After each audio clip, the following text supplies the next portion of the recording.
Selamat pagi siswa-siswi kelas 5 SD.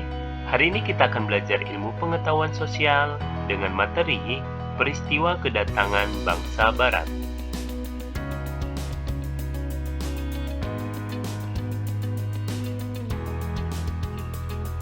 Adapun tujuan pembelajaran, setelah mempelajari materi ini, diharapkan siswa dapat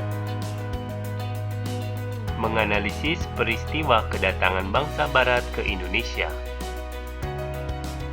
mengetahui bangsa-bangsa Barat yang pernah mencoba menguasai Indonesia, mengetahui sistem tanam paksa yang diterapkan oleh bangsa Belanda,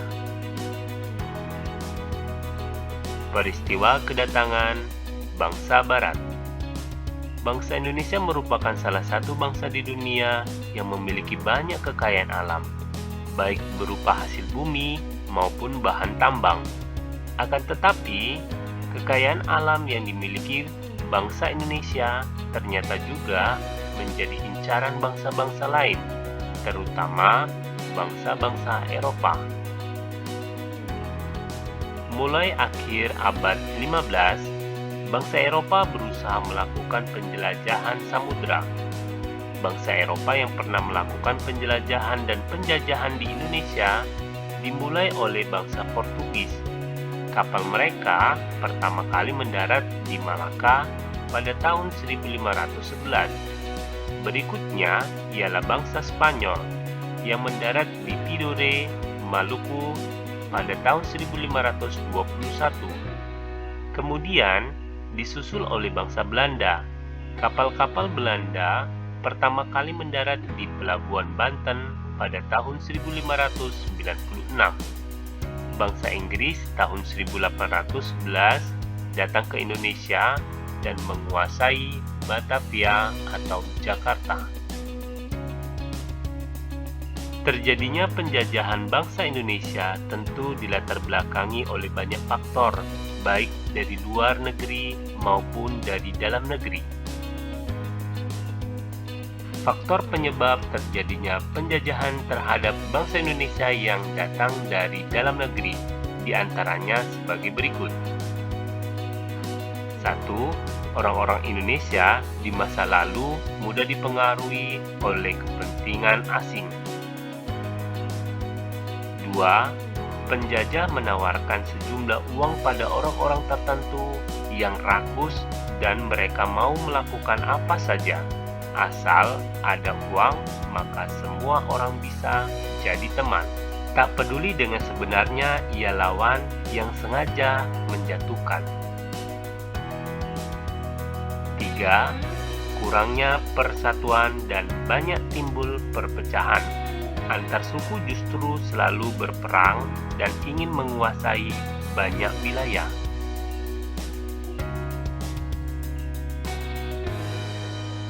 Sementara itu, ada juga faktor dari luar negeri yang menyebabkan terjadinya penjajahan di Indonesia. Di antaranya adalah sebagai berikut. 1. Pencarian rempah-rempah.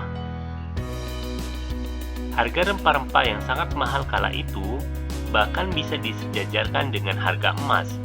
Dari situlah bangsa Eropa berlomba-lomba melakukan ekspedisi dan berusaha mencari jalan sendiri ke pusat rempah-rempah di Asia. 2. Penjelajahan samudera. Ketika bangsa Eropa melakukan ekspedisi mengarungi luasnya samudera, mereka telah memiliki suatu pedoman yang tujuannya adalah mewujudkan semangat religi sebagai berikut. A. Gold, keinginan mencari kekayaan. Sebagai lambang kekayaan, emas sudah disejajarkan dengan rempah-rempah. Menguasai daerah penghasil rempah-rempah akan mendatangkan kekayaan melimpah. B. Gospel, menyebarkan agama. Sebagai utusan resmi kerajaan, para penjelajah wajib mengemban agama raja untuk disebarkan di daerah kekuasaannya. C. Glory, memperoleh kejayaan. Kejayaan sebagai suatu bangsa ditunjukkan dengan kemampuannya menaklukkan wilayah lain dan luasnya daerah jajahan. 3. Kemajuan iptek atau ilmu pengetahuan dan teknologi. Kemajuan teknologi yang semakin berkembang pesat tersebut telah terbukti dengan beberapa hal, di antaranya A. Pengembangan teknik pembuatan kapal untuk mengarungi samudra. B. Penemuan mesiu untuk persenjataan. C. Ditemukan kompas sebagai penunjuk arah.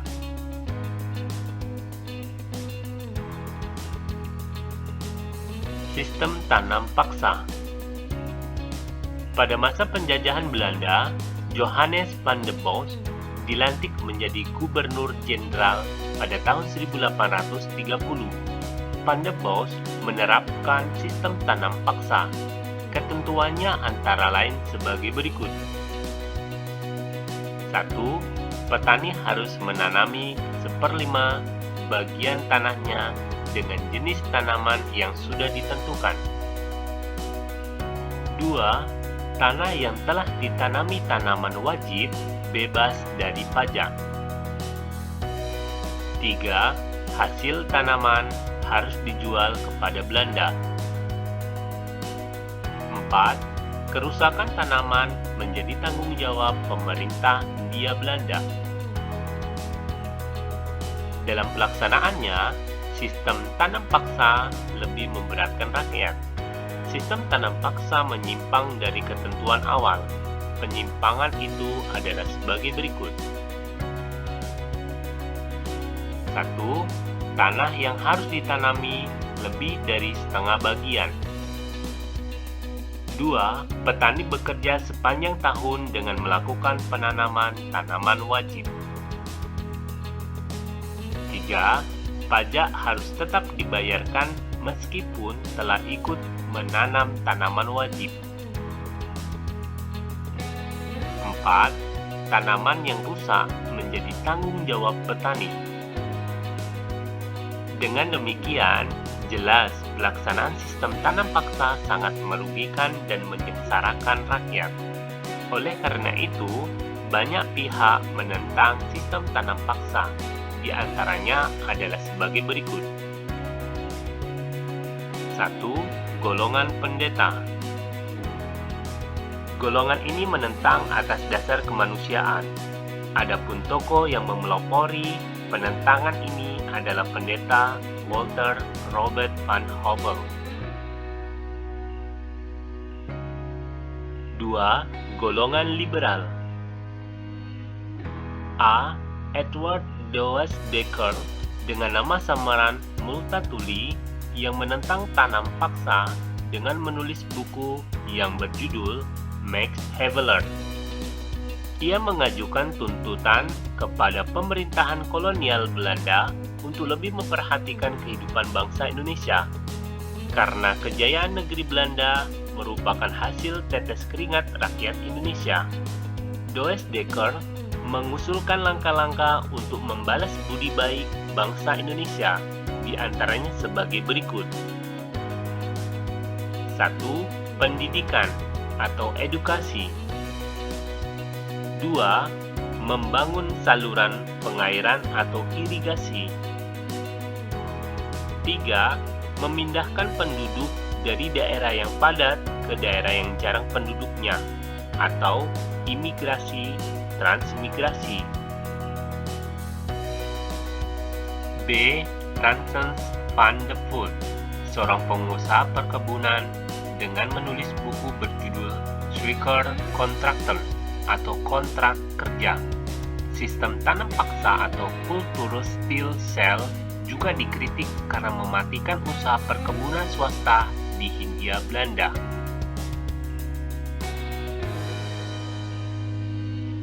Terima kasih.